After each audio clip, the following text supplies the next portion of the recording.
before about 5 years ago, our skies were typically blue, and now you see it's covered with lines and haze. We began to eventually test to see if in fact there was credence to what we were seeing.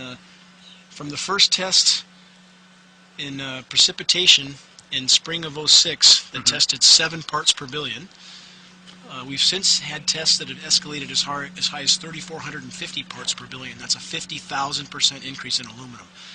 I sent this water, see it's right there, it says backyard rain gauge. Aluminum, 1,010 micrograms per liter of aluminum. And here's barium, 8 micrograms per liter of barium. And this is from the labs up in Redding, California. This is a certified government report. And here's what normal is. I asked them what would be normal. 0.5? 0.5 would be normal. For aluminum? For aluminum. And the maximum allowed in drinking water, they said 50 micrograms per liter, and government action required at 1,000. Well, we're over 1,000. We're so far off the scales for toxicity in aluminum that it appears to be affecting the flora greatly. Our grass is about 1/3 its height that it was only a few years ago.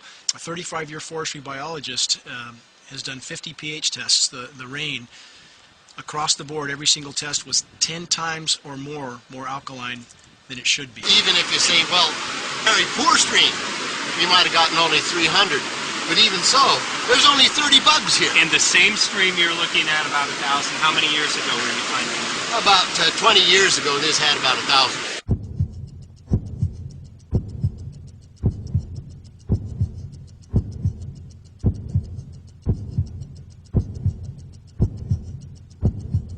If I could just clarify, so 10 megatons of aluminum dumped into the atmosphere would have no human health impact. So let me be more careful here. Work to separate out the toxicological, so the aluminum we've only begun to research and publish nothing. This is a very delicate moment for the powers that be, because they're taking a covered up operation like the tropospheric aerosol program or chemtrails, Project Icarus, whatever, it's had many names over the years, and they're making it overt into a geoengineering scientific shield to deflect sunlight because global warming's out of hand. I'm a substitute teacher, and so I get to work with a lot of kids. I get to see a lot of kids in this county. And what I noticed in the last 2-3 years I've been working with the kids is that our kids, majority of them have upper respiratory problems. I'd say 2/3 to 3/4 of the kids are hacking and coughing most of the school year. I've spoken with teachers who've told me, I've brought this attention to them, have you seen these skies, all your life? Some of them have lived up here all their lives, and they say that, yeah, their skies look different from when they grew up, because it's a lot of times covered in this white milky haze. But they also have told me that they notice the kids, that the attention deficit, the attention span of the kids, it's their lives as teachers have become so much more difficult. And again, many times at night as the sun starts to set and there's huge banks of this aircraft disbursement, it literally looks like there's forest fires burning across the mountains because it's a very dirty color. It's not a white cloud or a natural sunset by any means. It looks like there's some sort of massive industrial activity or forest fires burning over there. And we see that typically every night. When you get 50 fish and maybe only 1 or 2 got a bug inside them, normally the trout stomachs are crammed with food. There was mason jars, and they were brand new, sterilized, and that's what we catch the rain in. And then there was a HEPA filter that we tested the air with. Okay, so you caught rain and then you basically filtered air. What did you find? Aluminum and barium.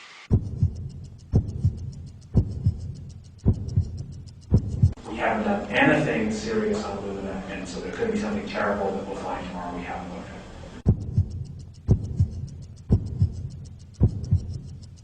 You may remember the 8,000 dry lightning strikes that occurred in June of 2008. Yes. You may remember that.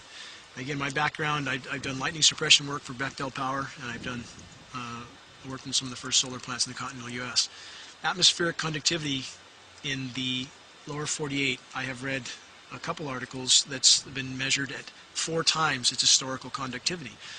More atmospheric conductivity would logically mean more lightning. The strikes that we had that day, I spoke to dozens of 30, 40-year veteran firefighters, and they've never seen anything like it.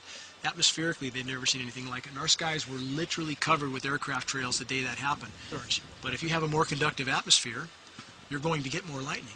Whether people believe in chemtrails or not, the geoengineering should be scary enough. And when people learn about geoengineering, chemtrails will then become apparent because they're the same. This is from a snow surface at Mount Shasta. 61,100 micrograms per liter of aluminum. This is just ordinary snow water. And people are drinking this stuff when they're hiking on the mountain. And remember, government action is required at 1,000. This is 61 times over the government limit, and our hikers are drinking this poisonous water on Mount Shasta Mountain itself. Strontium, 383. Barium and strontium will take away from your bone structure, make for weak bone structure. The aluminum, though, that's scary. You know, what is it? Alzheimer's, autism, gosh knows what that's doing. A number of other things, neurological. We speak of these tests that contain massive amounts of heavy metals. Often the first response from people is, well, they're migrating from China. But California Air Quality Resources Board did a study on the aerosols from China, and metals were not amongst those aerosols. Again, the geoengineering patents specifically describe a polymer fiber to keep those metallic particles aloft a little bit longer. So again, if you have one of the most stringent air quality boards on the planet stating that these aerosols are not migrating from there, they weren't there 5 years ago, they're there in lethal quantities now, where are they coming from? Is that where they're coming from? You know, these aircraft you see laying these trails down, again, all I can say for sure is that the metals we're seeing match the patents exactly, and the patents match what we see above us exactly in the scope of creating artificial clouds. So we can only conclude this is the source of these metals.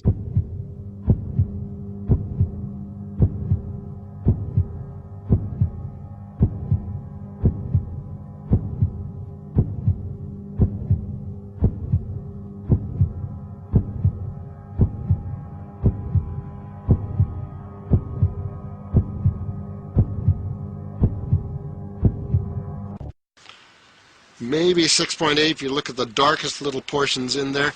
But this is black oak leaf. This is black oak acorns. This should be very acid, and I'm getting 10 times higher than expected. There's something really wrong here. Amphibians, great decline. Used to sound like the Ozarks here with the tree frogs, and there's a small fraction of what there was here in only 4 years. So there's something very wrong going on with the ecology around here. When you should be getting 5.5 and you're getting 6.8, there's something damned wrong. It's not just activists anymore. Now the scientific community that has their head on straight is speaking out.